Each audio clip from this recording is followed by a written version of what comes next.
मध्य प्रदेश राज्य कर्मचारी संघ भोपाल ने एनपीएस को समाप्त कर ओपीएस पुरानी पेंशन स्कीम लागू करने की मांग की है। कर्मचारी को विरोध को देखते हुए कुछ राज्य सरकारों ने जैसे राजस्थान, छत्तीसगढ़, झारखंड, पंजाब, हिमाचल प्रदेश की सरकारें अपने कर्मचारियों को एनपीएस को समाप्त कर ओपीएस को लागू करने की घोषणा कर चुकी है। ये दरअसल क्या है, जब भी डीए या पेंशन का जो निर्धारण किया जाता है, एक प्राइस इंडेक्सन होता है। जिस समय की आप बात कर रहे हैं तो उस समय 5-10 रुपए का भी आर्थिक मूल्य बहुत ज़्यादा होता था। और आज जब आप कह रहे हैं कि 50,000 एक अमूमन वेतन है, बिल्कुल स्वीकार किया जाता है। लेकिन आजकल के जो महंगाई के दौर में क्या 50,000 में से भी आदमी कुछ अपने परिवार के लिए संधारण कर सकता है क्या? और पूरा जीवन वो शासन की सेवा में गुजारता है और जब अंतिम समय में उसको अर्थ की आवश्यकता होती है, उसके परिवार को संबल की आवश्यकता होती है, तो पेंशन ही एक ऐसा साधन है जिससे वो स्वयं का आगे का जीवन निर्धारित करता है और उसके आश्रित जो साथ में परिवार के लोग होते हैं उनका निर्धारण करता है। लेकिन जब मैं स्पष्ट करता हूँ आपको कि जब नवीन पेंशन लागू की गई थी तो सरकार ने हमको बड़ा आश्वस्त किया था कि आपको जो वर्तमान में पेंशन स्कीम से जो लाभ हो रहा है, नवीन पेंशन से आपको अधिक लाभ होगा।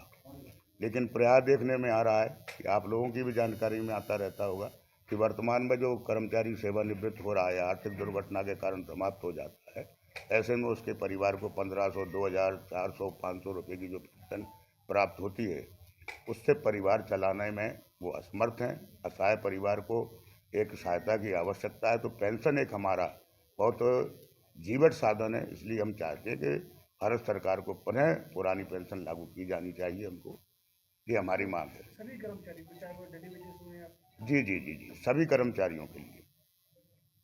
सामाजिक सुरक्षा तो सभी को क्या है पूरा ये आज हमारे भारतीय मजदूर संघ से संबंधित सरकारी कर्मचारी राष्ट्रीय महासंघ है, उसके आह्वान पर आज संपूर्ण राष्ट्र में हर स्टेट में प्रेस वार्ता के माध्यम से भारत सरकार को ये संदेश देना चाहते हैं कि नवीन पेंशन समाप्त कर पुरानी पेंशन लागू की जाए। इसके समर्थन में मध्य प्रदेश राज्य कर्मचारी संघ ने आज भोपाल में प्रेस वार्ता का आयोजन किया है।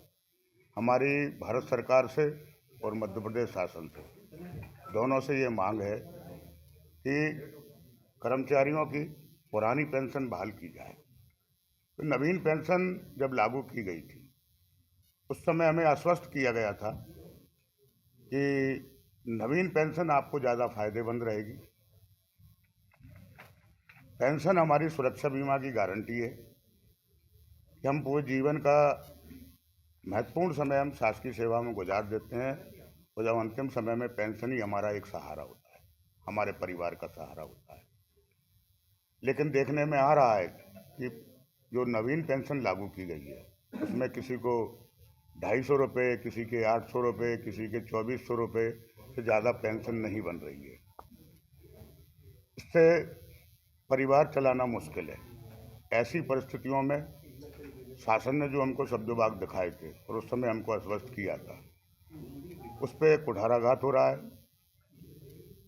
तो हम चाहते हैं कि मध्य प्रदेश शासन भारत सरकार को पत्र लिखे और भारत सरकार भी हमारी पुरानी पेंशन बहाल तत्काल करे कर्मचारियों की। इससे कर्मचारी अपनी सामाजिक सुरक्षा में जीवन यापन कर सकें आराम से। हम चाहते हैं कि वेतन का 50% और न्यूनतम जो चतुर्थ श्रेणी में हमें प्राप्त होता था 9,000 प्लस डीए कम से कम प्रत्येक कर्मचारी को पेंशन के रूप में प्राप्त हो।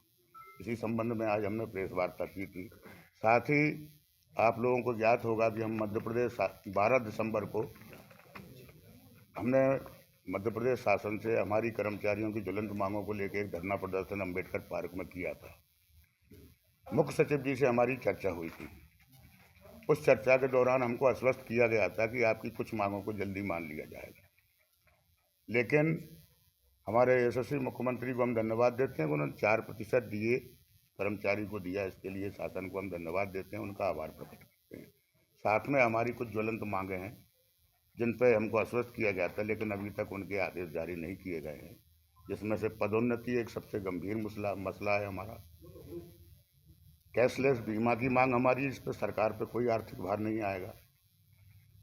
और जीआईएस राशि 10 लाख, 20 लाख, 30 लाख की जाएगी, जिस पर भी सरकार पे कोई भार नहीं आएगा। ये कर्मचारी अपनी जेब से भुगतान करता है। और साथ में जो कोरोना काल से अभी तक हमारे कर्मचारी साथी जो दिवंगत हुए हैं, उनके परिवार के आश्रित लोग आज भी भटक रहे हैं, उन्हें अनुकंपा नियुक्ति का लाभ प्राप्त नहीं हो पा रहा है। तो हमारी मांग थी कि अनुकंपा नियुक्ति में सरलीकरण कर उनको शीघ्र अनुकंपा नियुक्ति दी जाए। ये सारी मांगे हमारी अनार्थिक हैं। केवल एक आर्थिक मांग है हमारी, 7वें वेतनमान के अनुसार गृह भाड़ा, अन्न भत्ते दिए जाएं और 2019 के बाद अभी तक मध्य प्रदेश शासन द्वारा जो डीए की घोषणाएं की गई हैं, उनका हमें एरियर का भुगतान किया जाए। ये हमारी भारत सरकार और मध्य प्रदेश सरकार से मांगे हमारी।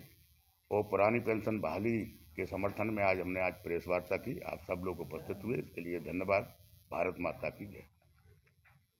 जिस समय पेंशन इस भारत सरकार ने जब चालू की थी तो उस समय लोगों की जो मासिक जो आय हुआ करती थी वो